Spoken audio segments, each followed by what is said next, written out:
सृष्टो या सर्गरूपा जगद्वनविधो पालनेया च रौद्री संहारे चापि यस्या जगदिदमखिलं क्रीडनं या पराख्या पश्यन्ति मध्यमाथो तदनु भगवते वैखरी वर्णरूपा शाश्मद्वाचं प्रसन्ना विधिहरिगिरिशा राधितालङ्करोतु यस्या प्रभावमखिलं न हि वेदधाता नो वा हरिर्न गिरिशो न हि चाप्यनन्तः अंशांशिकापि च ते किमुतान्यदेवा तस्यै नमोऽस्तु सततं जगदम्बिकायै यत्पादपङ्कजरजा समवाप्य विश्वं ब्रह्मा सृजत्यनुदिनं च बिभर्ति विष्णुः रुद्रैश्च संहरति नैतरथा समस्ता तस्यै नमोऽस्तु सततं जगदम्बिकायै यत् ॐ ध्येयन्तेऽपि सुखिनो नितरां भवन्ति दुःखान्वितो विगतशोकभयस्तथान्ये मोक्षार्थिनो विगतमानविमुक्तसङ्गा संसारवारिधि जलं प्रतरन्ति सन्तः ज्वाल्पादेवी नमामि त्वं सर्वविज्ञानदायिनीं विस्तारयतु मे ज्ञानं करोमि तव वन्दनं षण्मङ्गलोदकरणे हरणे विपत्ते रुच्चैश्वरैरनुपमां बहुभिर्प्रचिष्टे यां वेदधर्मधर्मशास्त्रपुराणवाणीं ज्वाल्पां सदैव शरणं सततं नमामि ध्येयं सदा परिभवाग्नमभीष्टदोहं तीर्थास्पदं शिवविरञ्चिनुतं शरण्यं भृत्यार्तिहं प्रणतपालभवाब्धिपोतं वन्दे महापुरुषते चरणारविन्दं गुरुर्ब्रह्मा गुरुर्विष्णुः गुरुर्देवो महेश्वरः गुरुर्साक्षात् परब्रह्म तस्मै श्रीगुरुवे नमः अज्ञानतिमिरान्धस्य ज्ञानाञ्जनशलाकयः चक्षुरोन्मीलितं येन तस्मै श्रीगुरुवे नमः नारायणं नमस्कृत्य नरं चैव नरोत्तमं देवीं सरस्वतीं व्यासं ततो जयमुदीरये। बोले जगज्जननी जगदम्बा मैया की जय। बोले बांके बिहारी लाल की जय। बोले श्रीमद्भागवत महापुराण की जय। बोले श्रीमद्देवी भागवत महापुराण की जय। बोले हरिवंश पुराण की जय। बोले आशुतोष शंकर भगवान की जय। बोले पवन पुत्र हनुमान की जय। बोले बद्री विशाल भगवान की बोले गंगा मैया की पितृदेवताओं की संत और समाज की सत्य सनातन धर्म की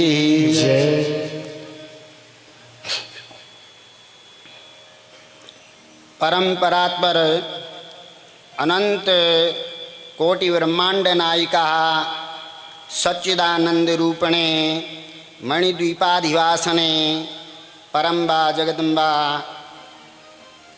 की साक्षात वाङ्मयी मूर्ति श्रीमद् देवी भागवत महापुराण को नमन करते हुए भगवान सच्चिदानंद घन पर ब्रह्म परमेश्वर की साक्षात वाङ्मयी मूर्ति श्रीमद् भागवत महापुराण एवं हरिवंश पुराण की श्री चरणों में वंदना करते हुए भद्र मंडप पर विराजमान समस्त त्रयत्रिंश कोटि देवता एवं पितृगणों के श्री चरणों में मेरा बार बार प्रणाम वंदन और व्यासपीठ पर आसीन श्रीमद् भागवत कथा वक्ता परम सम्मानित व्यास जी एवं श्री हरिवंश पुराण के सम्मानित व्यास जी का अभिवादन करते हुए समुपस्थित ज्ञान विज्ञान संपन्न वेद शास्त्र पारंगत आचार्य मंडली एवं संगीत सामवेद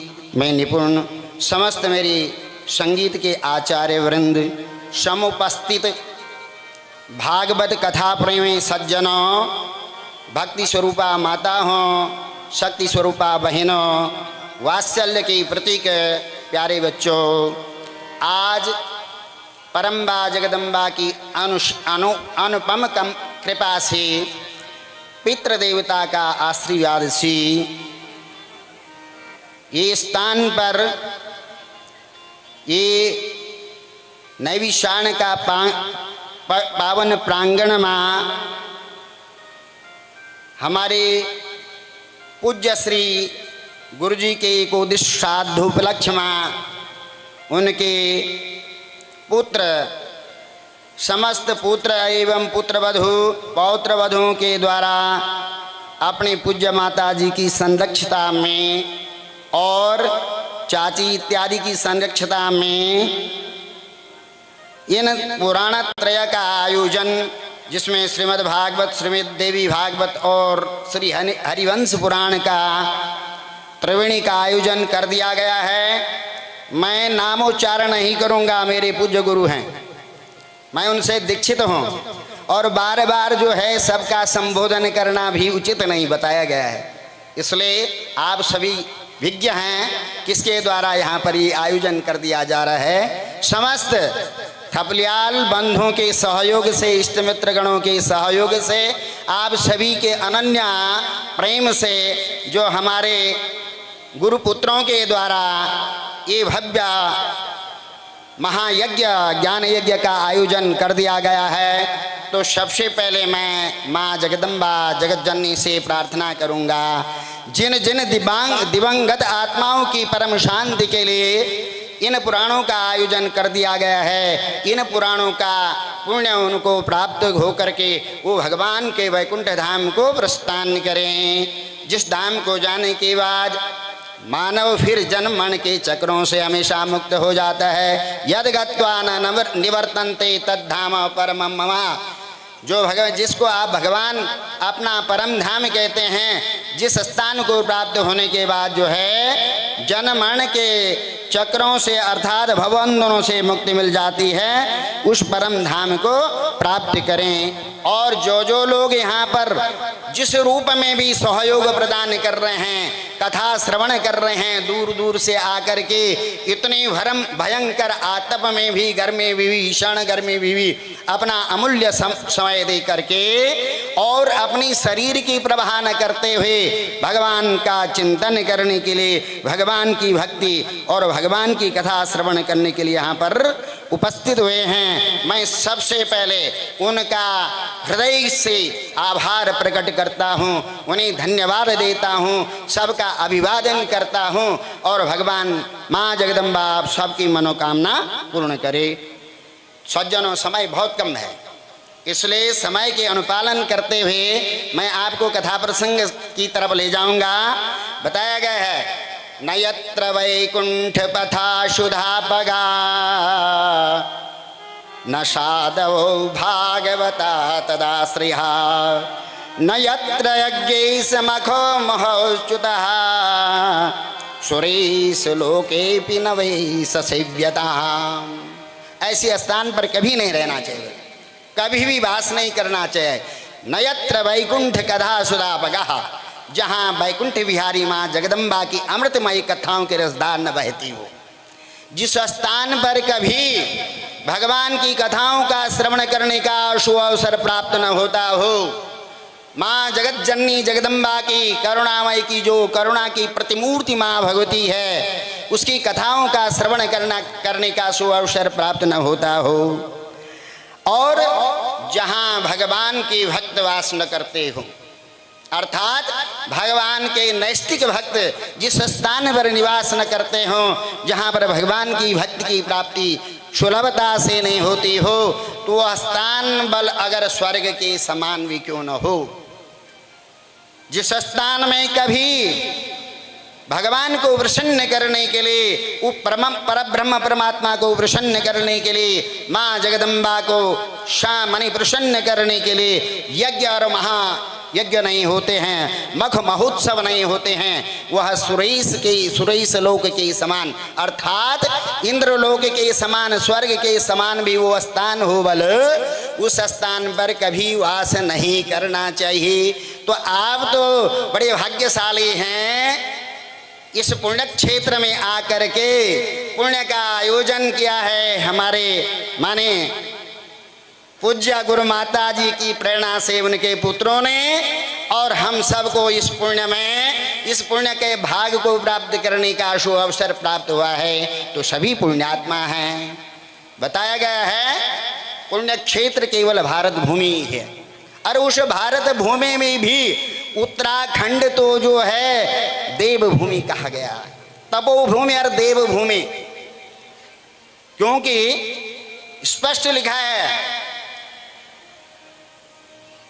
शुभानाम अशुभानाम च कर्मणा जन्म भारत ही पुण्यक्षेत्रं च नान्यत्रं सर्वं च भुंजते जनाः। शुभ और अशुभ कर्मों के द्वारा इस भारत भूमि में हम जन्म लेते हैं, मनुष्य का जन्म होता है। अपने शुभ और अशुभ कर्म दोनों कर्म हैं।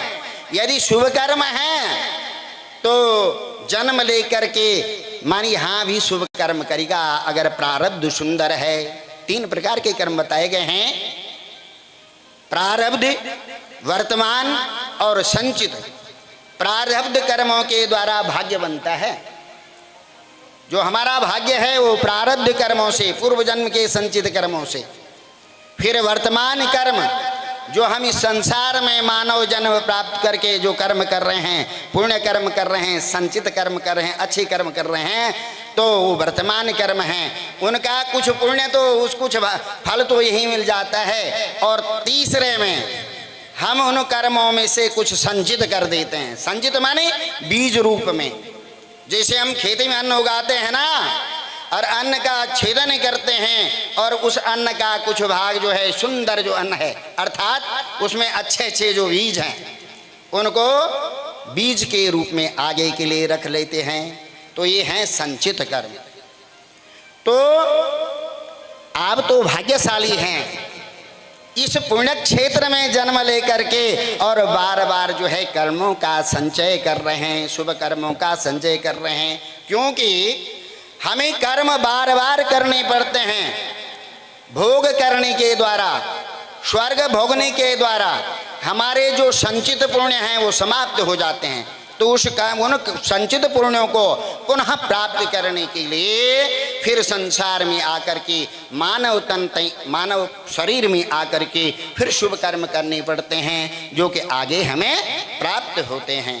तो सज्जनों, कथा का विस्तार न करते हुए संक्षिप्त में मैं आज आपको कथा की तरफ, चतुर्थ दिवस की कथा तक की तरफ ले जाता हूँ। उससे पहले मन वाणी को पवित्र करने के लिए हरि संकीर्तन और उसके बाद जो है आज की कथा का संक्षिप्त आख्यान आपको श्रवण कर दिया जाएगा। ओम दुर्गति नाशिनी दुर्गे जय जय दुर्गति नाशिनी दुर्गे जय जय दुर्गति नाशिनी दुर्गे जय जय दुर्गति नाशिनी दुर्गे जय जय दुर्गति नाशिनी दुर्गे जय जय दुर्गति नाशिनी दुर्गे जय जय पाप विनाशिनी पार्वती जय जय पाप विनाशिनी पार्वती जय जय पाप विनाशिनी पार्वती जय जय पाप विनाशिनी पार्वती जय जय चंड विनाशिनी चंडी जय जय चंड विनाशिनी चंडी जय जय चंड विनाशिनी चंडी जय जय चंड विनाशिनी चंडी जय जय काल विनाशिनी काले जय जय काल विनाशिनी काली जय जय दुर्गति नाशिनी हरि बोल। दुर्गे जय जय जय दुर्गति नाशिनी दुर्गे जय जय दुर्गति नाशिनी दुर्गे जय जय दुर्गति नाशिनी दुर्गे जय जय रमा ब्रह्माणे जय जय ओ रमा ब्रह्माणी जय जय रमा ब्रह्माणे जय जय ओ रमा ब्रह्माणी जय जय राधा सीता रुक्मणी जय जय राधा सीता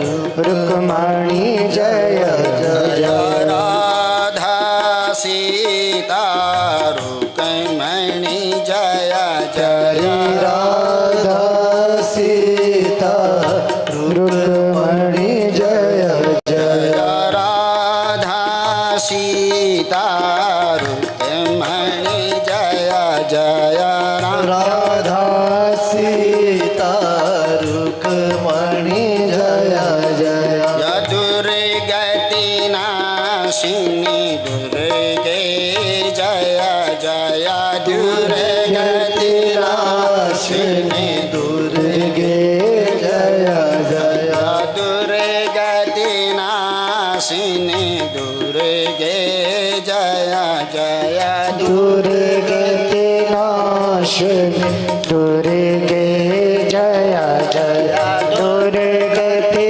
नाशिनी दुर्गे जय जय दुर्गति नाशिनी दुर्गे जय जय दुर्गति नाशिनी दुर्गे जय जय बोले जगत जननी जगदम्बा मैया की जय हो गया बस बस बस जय जय जय सज्जनों आइए अब कथा की तरफ आपको ले जाते हैं। नित्य निरंतर की भांति नैमिषारण्य का पावन प्रांगण में सूत महाराज के मुखारविंद से शौनकादि 88,000 ऋषीश्वर श्रीमद् देवी भागवत की कथा का श्रवण कर रहे हैं। और हस्तिनापुर के राजा जन्मेजय अपने पिता परीक्षित के उद्धार के लिए स्वयं वेदव्यास जी के मुखारविंद से आज की कथा का श्रवण कर रहे हैं। तो कल के आख्यान में आपको जो है पांडव वंश का विस्तार पूर्वक कथा श्रवण करवाई गई थी, जिसमें आपने परीक्षित के जन्म मरण के संबंध में आपने श्रवण किया श्रीमद् भागवत में भी। तो व्यास जी कहते हैं, ऐ राजन, ऐ जन्मेजय, अपने पिता की मुक्ति के खातिर, उनके वैकुंठ पद के खातिर आपके मन में अभी भी संदेह है कि पिता की मुक्ति हुई कि नहीं हुई है, तो आप जो है अम्बा यज्ञ करो, भगवती जगदम्बा का नवहा यज्ञ करें और उसमें श्रीमद् भागवत की कथा, श्रीमद् देवी भागवत की कथा का श्रवण करें। साचैव कारणं राजन् जगतः परमेश्वरी क्षमाराधयतां भूपा कुरु यज्ञ जनाधिप। ऐ राजन, वही जगदीश्वरी भगवती परम्बा सर्व कारण रूपणे, अर्थात इस संसार की कारण रूपा है, संसार की सृष्टि पालन और संहार के कारण के रूप में है। इसलिए आप जो है माँ भगवती की आराधना करो, उसके लिए एक सुंदर यज्ञ मंडप बना करके और वहाँ पर नवाहा पर्यंत 9 दिन तक, ये मैंने आपको बताया था श्रीमद् देवी भागवत पुराण, इसका नवाहा पारायण है, 9 दिन का अनुष्ठान है। लेकिन श्रीमद् भागवत की प्रधानता होने के कारण से हम इसको सप्ताह पर्यंत ही समापन कर देंगे। उसमें पाठ अतिरिक्त है, उसको अतिरिक्त करना पड़ता है। 9 दिन के पाठ को 7 दिन में पूरा करना पड़ता है, क्योंकि कथा तो आप लोगों, हम लोगों के लिए है। कथा क्या है? एक उपदेश है। उपदेश किसको दिया जाता है? मानव को। लेकिन इसका मूल जो पारायण है, उसका फल किसे मिलता है? दिवंगत आत्माओं को। तो महाराज आप जो हैं अम्बा यज्ञ करो और उसमें श्रीमद् देवी भागवत का श्रवण करो। नामोच्चारण मात्रेण वांछितार्थ फल प्रदहि दैवेराराधितं पूर्वं ब्रह्म विष्णु महेश्वरीं। जिस देवी की आराधना त्रिदेवों के द्वारा, ब्रह्मा विष्णु रुद्र के द्वारा, महेश्वर के द्वारा पहली कर दी गई है, उस माँ भगवती के जिसके नामोच्चारण करने मात्र से मानव को इच्छित फलों की प्राप्ति हो जाती है।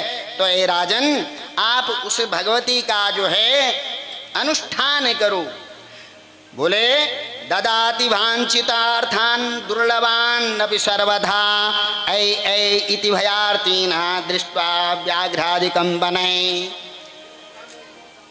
ऐ ऐ ऐसे बिंदुहीन ऐकार मंत्र के, ऐकार बीज के जाप करने से, भगवती के 3 बीज मंत्र हैं, ऐम, ह्रीम और क्लीम।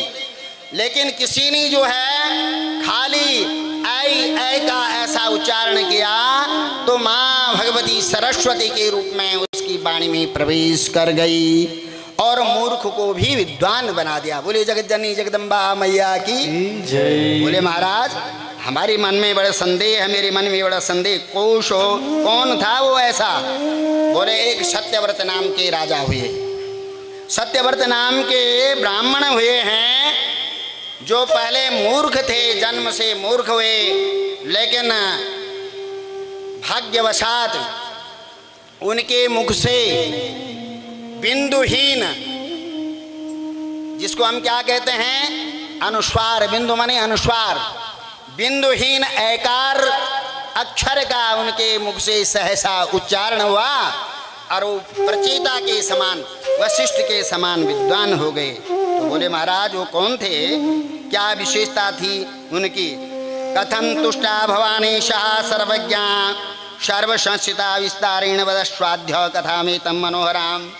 ए महाराज, ए व्यास जी, राजा जन्मेजय कह रहे हैं कि ऐकार के उच्चारण करने से माँ भवानी उन पर कैसे प्रसन्न हुई है और कैसे उनके मुख से वो मंत्र उच्चारित हुआ, मैं आपके मुख से इस कथा को श्रवण करना चाहता हूँ। तो वेदव्यास जी जन्मेजय के इस प्रकार के पूछने पर कहते हैं, ए राजन, एक समय की बात है, कौशले सुदुजा कश्चिर देवदत्त इति विश्रुतः अनपत्या चकारिष्टिं पुत्राया विधिपूर्वकम्। कौशल देश में एक देवदत्त नाम के ब्राह्मण हुए और उन्होंने जो है पुत्र प्राप्ति के लिए एक पुत्रेष्टि यज्ञ का आयोजन किया। उनके घर में संतान नहीं थी, तो देवदत्त ब्राह्मण जो हैं वशिष्ठ जी के पास जाते हैं, बोले महाराज मुझे पुत्र प्राप्ति का कुछ साधन बताओ। अरे बोले तुम तो ब्राह्मण हैं, तुमको तो वैसा भी ज्ञान है, ब्रह्मं जानाति यौषो ब्राह्मण। ब्राह्मण जाति से नहीं है, ब्राह्मण जातिवाचक शब्द नहीं है, जाति से ब्राह्मण नहीं होता है, कोई भी ब्राह्मण हो सकता है। ब्रह्म शब्द से, ब्रह्म माने ज्ञान, जो ज्ञान से परिपूर्ण है, ब्रह्म को जानता है, परमेश्वर का ज्ञान जिसे है उसे ब्राह्मण कहते हैं। बोले आप तो ब्राह्मण देवता हैं, लेकिन फिर भी आप अगर इसमें आपको कोई संदेह है तो हे महाराज आप जो है पुत्रेष्टि यज्ञ करो और उससे अवश्य ही आपके घर में संतान प्राप्त हो जाएगी। तो वशिष्ठ जी की प्रेरणा से देवदत्त महाराज तमसा तीरमस्ताय कृत्वा मंडपमुत्तमं द्विजान आहूय वेदज्ञः क्षत्रकर्म विशारदः। तमसा नदी के तट पर, तमसा नदी के तीर पर एक सुंदर मंडप की स्थापना की, एक यज्ञ मंडप बनाया और सुंदर ब्राह्मणों को जो कि पुत्रेष्टि यज्ञ करवाने में दक्ष हैं ऐसे ब्राह्मणों को आमंत्रित किया, उनको बुलाया और बुला करके उनका वर्ण किया। तो यज्ञ में 4 प्रकार के ब्राह्मण होते हैं। यज्ञ के कितने ब्राह्मण होते हैं? 4। अध्वर्यं यज्ञबालक्यं होतारं च बृहस्पतिं प्रस्तोतारं च पैलम उदगतारं च गोभिलम। अध्वरी यज्ञ का जो आचार्य है, यज्ञ बालक, और होता बृहस्पति महाराज जी, प्रोस्तार पैल जी, और उद्गातः उच्च स्वरेण गातः इति उद्गातः, जो वेद मंत्रों का उच्च स्वर से गान करता है, उच्चारण करता है, ऐसे गोभिल ऋषि को आमंत्रित किया। उनके वर्ण के और वर्ण करने के बाद जो है यज्ञ कर्म का प्रारंभ होने लग गया। यज्ञ में आहुति देने लग गए। उद्गाता उद्गाता श्यामगा श्रेष्ठः सप्त स्वर समन्वितः रथंतरम गात्यातुः स्वरितेन समन्वितः। उद्गाता उच्च स्वर से गोभिल महाराज जी मंत्रों का उच्चारण कर रहे थे और उन्हीं का अनुकरण, उन्हीं के समान अन्य देव ब्राह्मण भी मंत्रों को माने उच्चारित कर रहे थे।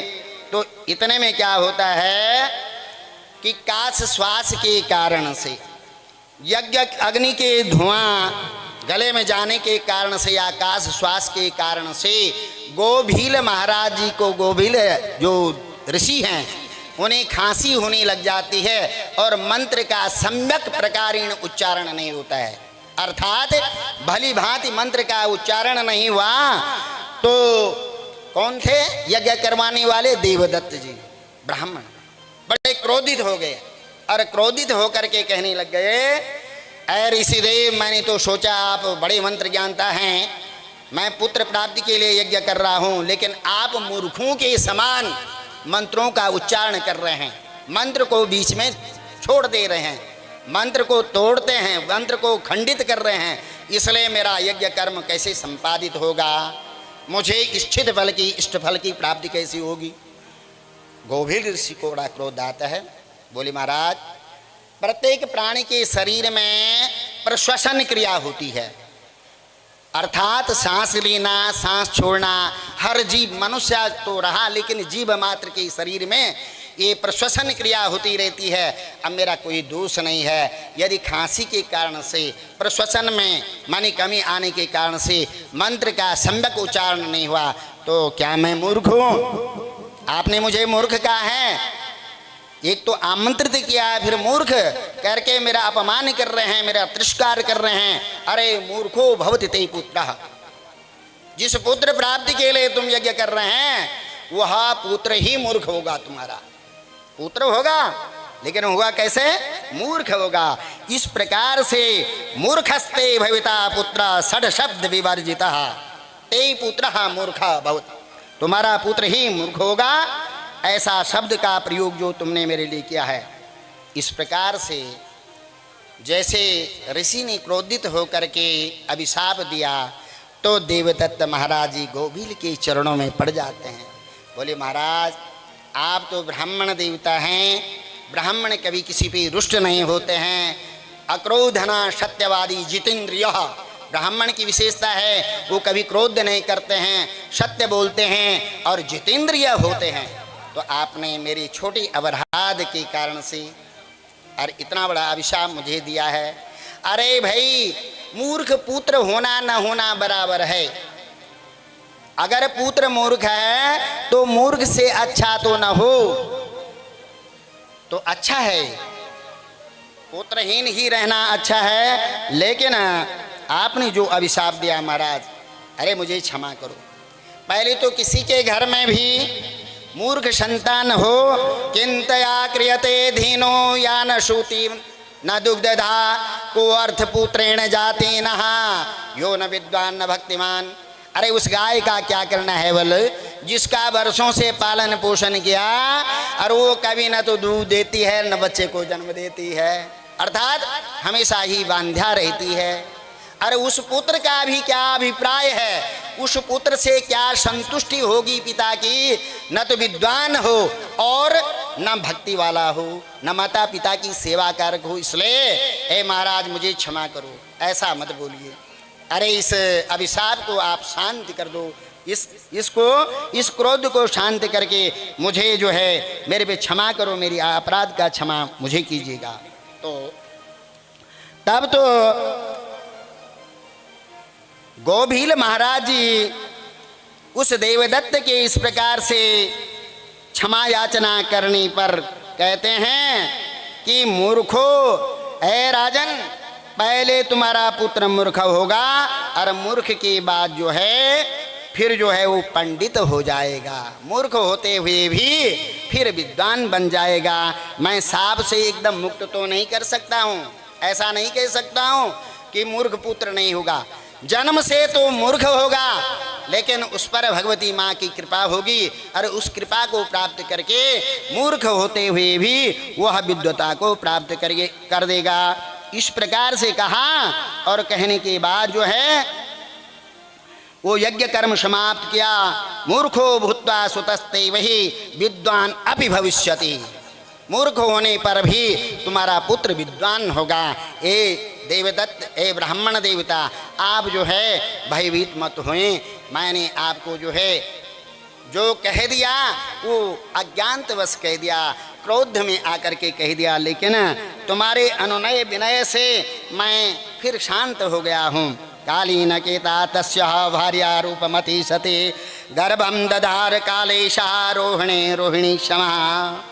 कुछ समय के अंतर यज्ञ समापन होता है, यज्ञ कर्म समाप्त हुआ और उसके बाद जो है राजा को देवदत्त ब्राह्मण को जो है ब्राह्मण देवता आशीर्वाद देते हैं, उनकी पत्नी को जो है आशीर्वाद देते हैं और उनके द्वारा उनको दक्षिणा देकर के निवृत्त किया जाता है। कुछ समय के बाद जो है रोहिणी के समान जो देवदत्त की पत्नी है, स्वयं रोहिणी के समान ऐसी वह गर्भम दधार शाहकाले, समय पर वो जो है गर्भ धारण कर लेती है। और जैसे गर्भ धारण किया तो तब तो देवदत्त महाराज जी बड़ी प्रसन्न हो गए और गर्भाधान संस्कार आदि संपन्न करने लगे। बोले जगज्जननी जगदम्बा मैया की। नहीं बोलना चाहता हूँ लेकिन फिर भी आप नहीं मान। देखो यहाँ पर एक क्षण भी अमूल्य है। बोले पुण्य क्षेत्र को प्राप्त करना जन्म जन्मांतर के संचित पुण्यों का फल है। और यहाँ पर आकर के हमारी मन स्थिति अगर बिगड़ जाती है तो बहुत बड़ा पाप ले जाते हैं। अन्य क्षेत्रे कृतम पापम पुण्य क्षेत्रे विनिश्चते, अपुण्य क्षेत्रे कृतम पापम वज्रलेपो भविष्यति। यदि कदाचित हमने अज्ञात ज्ञात कोई पाप किए हों, अज्ञात भी कोई पाप किए, क्योंकि मानव शरीर है भाई, इससे तो न जाने कितनी भूल चूक हो जाती है। तो ऐसे माने स्थान पर आकर के इन पुण्य क्षेत्रों में आकर के वो संपूर्ण समग्र पाप समाप्त हो जाते हैं। लेकिन अगर यहाँ पर हमारा गलत चिंतन है तो वह इतना बड़ा पाप बन जाता है, बल इतना वो दोष बन जाता है कि वज्रलेखो भविष्यति। जिस प्रकार से किसी वृक्ष में वज्रपात होता है और जब तक वह वृक्ष समाप्त नहीं होता है तब तक वो रेखा दिखाई देती है, वो वज्र का घाव उस वृक्ष पे बना रहता है। तो माताओं, भगवान के भक्तों, कथा प्रेमी सज्जनों, जितना भी हो सके दत्त चित्त मनस्क होकर के कथा का श्रवण करें। कालांतर में जो है वो रोहिणी देवी जी देवदत्त की पत्नी गर्भ धारण करती हैं। तो जैसे गर्भ धारण किया तो देवदत्त महाराज जी स्वयं ब्राह्मण थे। गर्भाधान संस्कार पहले उसका गर्भाधान आदि संस्कार, जितने भी संस्कार होते हैं बच्चे के, वो संस्कार फिर पुंसवन, दूसरे महीने जब गर्भवती स्त्री 2 महीने की गर्भ हो जाता है तो पुंसवन संस्कार करते हैं। पुंस बने, पुरुष बने, स्त्री न बने, क्योंकि पुत्र की इच्छा थी ना, कहीं बेटी न हो जाए, कहीं पुत्री न हो जाए। आज देख लो, आज तो पुत्री का अभाव है, लड़की मिल ही नहीं रही है। जो भी हैं पंडित जी, अरे कहीं लड़की ढूंढो भाई हमारी लड़के के लिए। भाई लड़की होंगी लेकिन हमारी बस की बात नहीं है, लड़कियों का अभाव तोड़िए क्या, लड़की हैं लेकिन लड़की जो है माँ बाप की नहीं मान रहे हैं, अपनी इच्छा से कर रहे हैं। उनकी इच्छा जहाँ है वहाँ वो चाह रही हैं, जिसको चाहती हैं वहीं जो है वह प्रणय संस्कार संपन्न करवा देती हैं। तो बोले कहीं ये जो है मेरी गर्भ में जो बच्चा है वो लड़की कन्या न बन जाए, कन्या के रूप में जन्म न ले। पुंसवन संस्कार किया, तीसरे महीने सीमंतोनयन संस्कार किया और फिर ठीक 10वें महीने सुबन्ने सुसवे पुत्रम रोहणे रोहणे उतहे दने लग्ने शुभर्त्यार्थे जात कर्मं चकार। शुभ दिन में शुभ लगन में रोहिणी नक्षत्र में उस रोहिणी के गर्भ से सुंदर एक शिशु का जन्म होता है। बोले जगत जननी जगदम्बा मैया की जय। और एक शिशु का जन्म हुआ, जैसे पुत्र का जन्म हुआ तो देवदत्त ब्राह्मण ने उसका जात कर्म संस्कार संपन्न किया।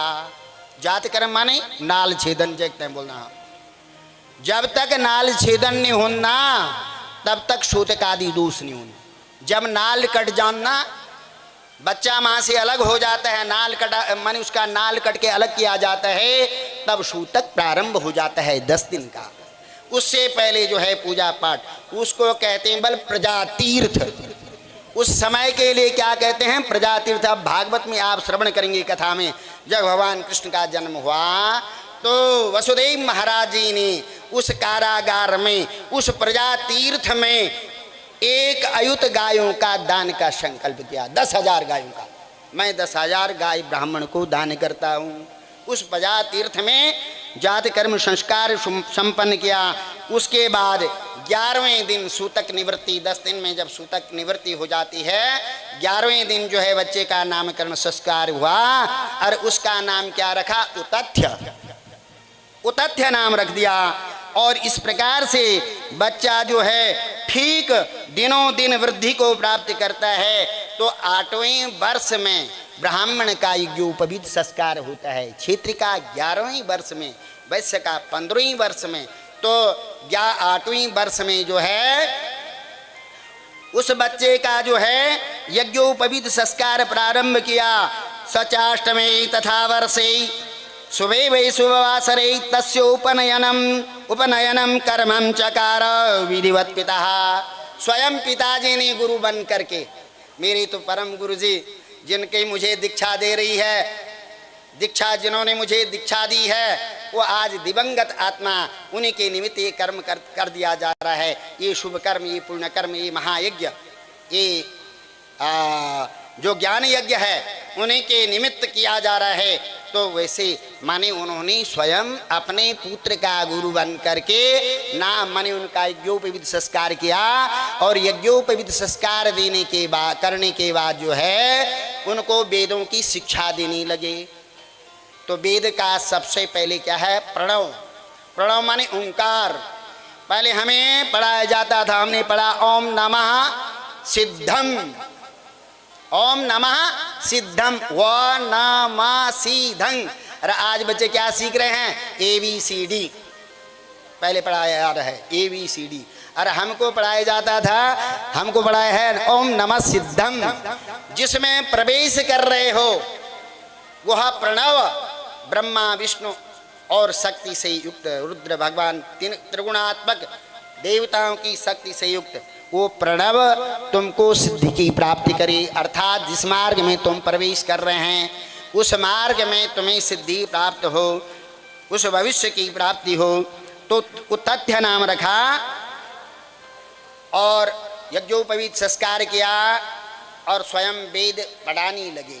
ओम नमः सिद्धम इस प्रकार से उच्चारण करवाया, लेकिन उसके मुख से एक अक्षर का भी उच्चारण नहीं हुआ। कई बार बार जो है प्रयास किया, लेकिन उनका प्रयत्न निष्फल गया। लास्ट में उन्होंने कहा, अरे ये तो मूर्ख है, मूर्खो भूत इति लोकेषु गतः वार्ताति विस्तरात् ब्राह्मणेषु च सर्वेषु तापसे इतरेषु च। पिताजी बड़े दुखी हो गए। उन्होंने कहा, अरे ये तो मूर्ख पुत्र हो गया, ये न होता तो अच्छा था, इस पुत्र का मुझे क्या करना है। ब्राह्मण देवता की वृत्ति अर्थात यजमानी सारे संसार में काफी क्षेत्र में, बोले इसका मैंने क्या करना है। और दूर दूर तक जो है लोगों के कानों में बात पहुंच गई, अरे भाई जो है देवदत्त ब्राह्मण जी के घर में मूर्ख पुत्र हो गया। इस प्रकार से और घर में जो है तिरस्कार होने लगा, लोग भी उसका तिरस्कार करने लगे। और जहाँ निंदितोथ जनहे कामं पितृभ्यां मत बांधवै वैराग्यम अगमत विप्रहो जगाम वनमप्यशो। सब उसकी निंदा करने लगे। अरे गांव में भी निंदा होने लग गई, घर में भी पिता माता के द्वारा उसकी निंदा होने लगी और उसे वैराग्य उत्पन्न हुआ। उसने कहा जहाँ सम्मान नहीं है उस घर में नहीं रहना चाहिए। घर को छोड़ करके निकल जाता है और एक गंगा के किनारे पर, गंगा के तट पर जा करके एक उटज बनाता है। उटज माने घास फूस की झोपड़ी बना करके, और वहाँ पर रहने लग जाता है ब्रह्मचर्य का पालन करते हुए। लेकिन न तो मंत्र जानता था न तंत्र जानता था। मन में संकल्प किया, हे प्रभु पूर्व जन्म के अर्जित दुष्कर्मों के द्वारा मैं मूर्ख तो हो गया हूँ, लेकिन कभी झूठ नहीं बोलूँगा, अपने मुख से झूठ नहीं बोलूँगा। मैं जप नहीं जानता हूँ, तप नहीं जानता हूँ, लेकिन हमेशा ही मैं सत्य बोलूँगा। उस उटज में रह करके दिन भर इधर उधर से फल इकट्ठा करता था। अरे वो मूर्ख था, उसे मालूम नहीं था कि ये फल भक्ष्य है या अभक्ष्य है। भक्ष्य और अभक्ष्य का भी ज्ञान नहीं है, इसमें कीड़े हैं या ये सुंदर फल है, जैसा भी है वैसे खा रहा है और जीवन यापन कर रहा है और अपने को कोस प्रोसता है, धिक्कार देता है। सत्यम मूर्ते स्थित तत्र ना नृतम बदते पुनः जने सत्य तपः नाम कृतमस्य दुजस्य वै। मन में संकल्प लिया, सत्य बोलूँगा, कभी झूठ नहीं बोलूँगा। तो जो लोग उसके पास आते थे, कुछ पूछते थे, सत्य बोलता था। इसलिए लोगों ने उसका नाम क्या रख दिया? सत्यव्रत। क्या रखा? सत्यव्रत। अरे ये तपस्वी है और हमेशा सत्य बोलता है, इसलिए इसका नाम सत्यव्रत। मन में बड़ी कुंठा हो जाती है, बड़ी ग्लानि होती है कि न मैं मंत्र जानता हूँ, न मैं संध्या जानता हूँ, न मुझे कोई विद्या आती है। पूर्व जन्म के दुष्कर्मों के कारण से मैंने ब्राह्मण के घर में जन्म लिया है। अरे धिक्कार है मेरे लिए, क्या करूँ? इस प्रकार से जो है अपने को जो है को क्रोध कोशता है।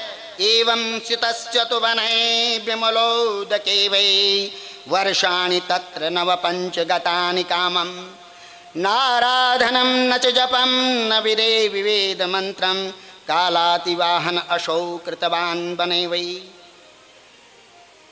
14 वर्ष तक 9 और 5 14 होता है, नव पंचमी 14 वर्ष तक उसने जो है तापसी जीवन व्यतीत किया, बिना मंत्र बिना तंत्र का, और उस कुटज में रह करके, उस जंगल में रह करके कोई आराधना नहीं की, कोई जप मंत्र उसके पास नहीं था, कोई मंत्र और तंत्र नहीं था। इस प्रकार से काल को, समय को व्यतीत किया और अंततः गत्वा एक दिन क्या होता है,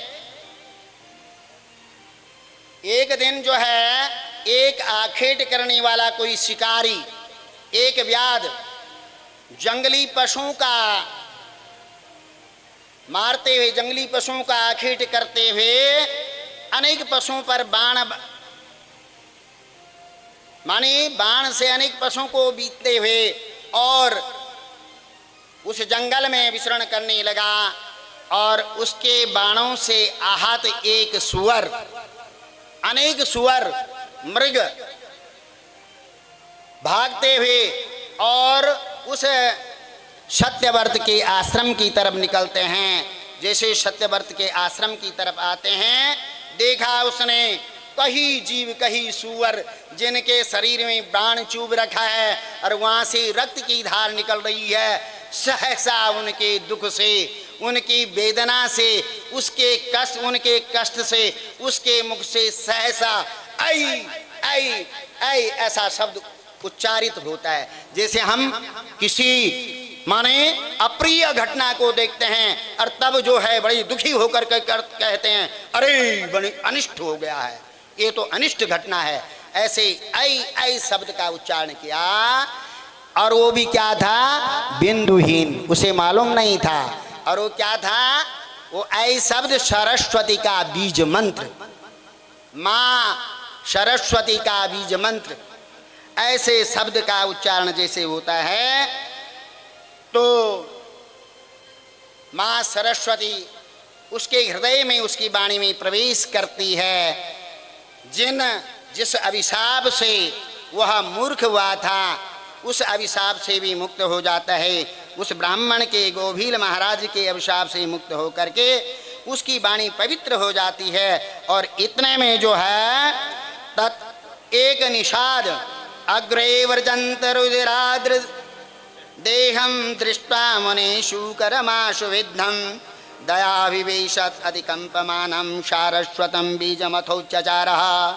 आगे से जो सुअर माने उससे विदित होकर के, पीड़ित होकर के भाग रहे थे और उनके पीछे उनका अन्वेषण करते हुए, ढूंढ करते हुए व्याध जो है ऋषि के आश्रम में, उस सत्यव्रत के आश्रम में पहुंच जाता है। और पहुंच करके और तब तक वो सुअर जो हैं, वो वन्यजीव जो हैं कहीं दूर जाके छिप जाते हैं और वहाँ व्याध जो है उन सत्यव्रत के पास आकर के बोलने लग जाता है, महाराज आप सत्यवादी हैं, मुझे विश्वास है और आप सत्य बोलेंगे। मेरे बाणों से आहत सुअर किधर गए हैं, आपने देखा उनको? अब सत्यव्रत ने कहा अरे आज तो ये परीक्षा हो गई है, ये तो भीषण परीक्षा है, बहुत बड़ी परीक्षा है। मैंने प्रतिज्ञा ली थी मैं कभी झूठ नहीं बोलूंगा। अगर झूठ बोलता हूं कि मैंने नहीं देखा तो ये भी असत्य हो जाएगा, जो संकल्प लिया था वो व्यर्थ हो जाएगा। और अगर सत्य कहता हूं तो हिंसा हो जाएगी, ये जाकर के उनको मार देगा। अगर बताता हूं कि इस दिशा की तरफ गए तो ये ढूंढते हुए उनको मार देगा। इसलिए मैं क्या करूं भाई, इसलिए सत्यम ब्रवीत्वाद्य। जब इस प्रकार से मन में सोचा तो बीजोच्चारण तो दिव्य विद्या प्रस्फुरिताखिला वाल्मीकि यथा पूर्वम तथा सह अभवत कभी। उस बीज मंत्र के उच्चारण करने से जो उसके मुख से ऐकार बीज मंत्र बिंदुहीन बीज मंत्र निकला उसके उच्चारण से उसकी बुद्धि पवित्र हो गई। बुद्धि में जो पर्दा था, कुंठा थी, वो कुंठा समाप्त हो जाती है और वाल्मीकि के समान कवि बन जाता है। मन में सोचता है कि किसी की हिंसा हो रही है और उसको बचाने के लिए, उसकी मृत्यु को बचाने के लिए किसी को मृत्यु दंड दिया जा रहा हो और उसके बचाने के लिए अगर असत्य भी बोल दिया जाए तो वह भी सत्य है। लेकिन अगर सत्य बोलने में किसी की हिंसा है तो ऐसे सत्य बोलने के बराबर कोई पाप नहीं है। इसलिए अचानक मन में सोचा और सोचने की बात सहसा उनके मुख से एक श्लोक निसृत होता है उनकी वाणी से। ऐ व्याध, या पश्यति न सावूर्ते यावूर्ते सा न पश्यते, अहो व्याध स्वकार्यार्थी किम पृच्छति पुनः पुनः। ऐ व्याध सुनो, जो बोलता है, जो बोलती है वह देखती नहीं है और जो देखते हैं वह बोलती नहीं है। अर्थात वाणी बोलती है तो वह देखती नहीं है और आंख देखते हैं तो वह बोलते नहीं है। तुम बार बार अपनी कार्य सिद्धि के लिए, अपनी स्वार्थ के लिए मुझे पूछे जा रहे हो। तो महाराज, जिन्होंने देखा है वो अब बोल नहीं सकते हैं और जो बोलता है उसने देखा नहीं है। निरुत्तर हो गया। कौन? निषाद, वह व्याध। बोले महाराज प्रणाम है आपके लिए, मैं निवृत्त होकर के अपने घर के लिए जाता हूँ। इस प्रकार से ऐंकार बीज मंत्र का बिंदुहीन ऐकार उच्चारण करने पर भी एक मूर्ख ब्राह्मण विद्वान बन जाता है।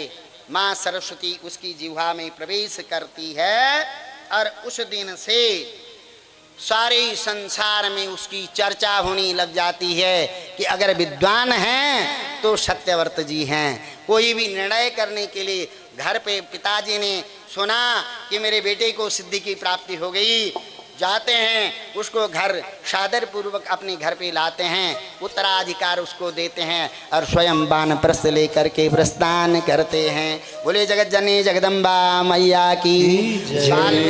वाल्मीकि के समान जो है, प्रचेता के समान जो है, जैसे राम उल्टाक्षर का जाप किया था ना, मरा मरा का जाप, लुटेरे थे वाल्मीकि जी भी, लेकिन भगवत कृपा जब हुई, देव ऋषि नारद का अनुग्रह हुआ तो राम शब्द का मंत्र दिया और बहुत बड़े आदि कवि हुए। वाल्मीकि जी आदि कवि हुए, रामायण की रचयिता। उनसे पहले कोई कवि नहीं हुए, उनके बाद ही कवि हुए। तो आदि कवि के समान जो है माने विद्वान बने और संसार में उनकी पूजा होने लगी। तस्या यज्ञ महाराज कुर्वेद विधानता सर्व काम प्रधा नित्यम निश्चयम कथितम पुरः। हे राजन, इसलिए कौन कह रहे हैं? वेद व्यास जी, आप भी उस अम्बा का यजन करो, उसके लिए उमा भगवती को प्रसन्न करने के लिए नवहा यज्ञ करो और निश्चय ही आप जो है संशय मुक्त होकर के आपके पिता के लिए उस वैकुंठ पद की प्राप्ति हो जाएगी। इसमें कोई भी संदेह की बात नहीं है। माताओं सज्जनों, आपसे भी मेरा निवेदन है कि अपने बच्चों को भी अभी से बचपन से माँ भगवती का एकाक्षर जो बीज मंत्र है, ऐं भ्रैं क्लीं चामुंडाय विचे, ये बीज मंत्र है भगवती का। इस बीज मंत्र का ज्ञान उपदेश आप भी दें ताकि आपके बच्चे भी जो हैं प्रखर बुद्धि से युक्त हैं और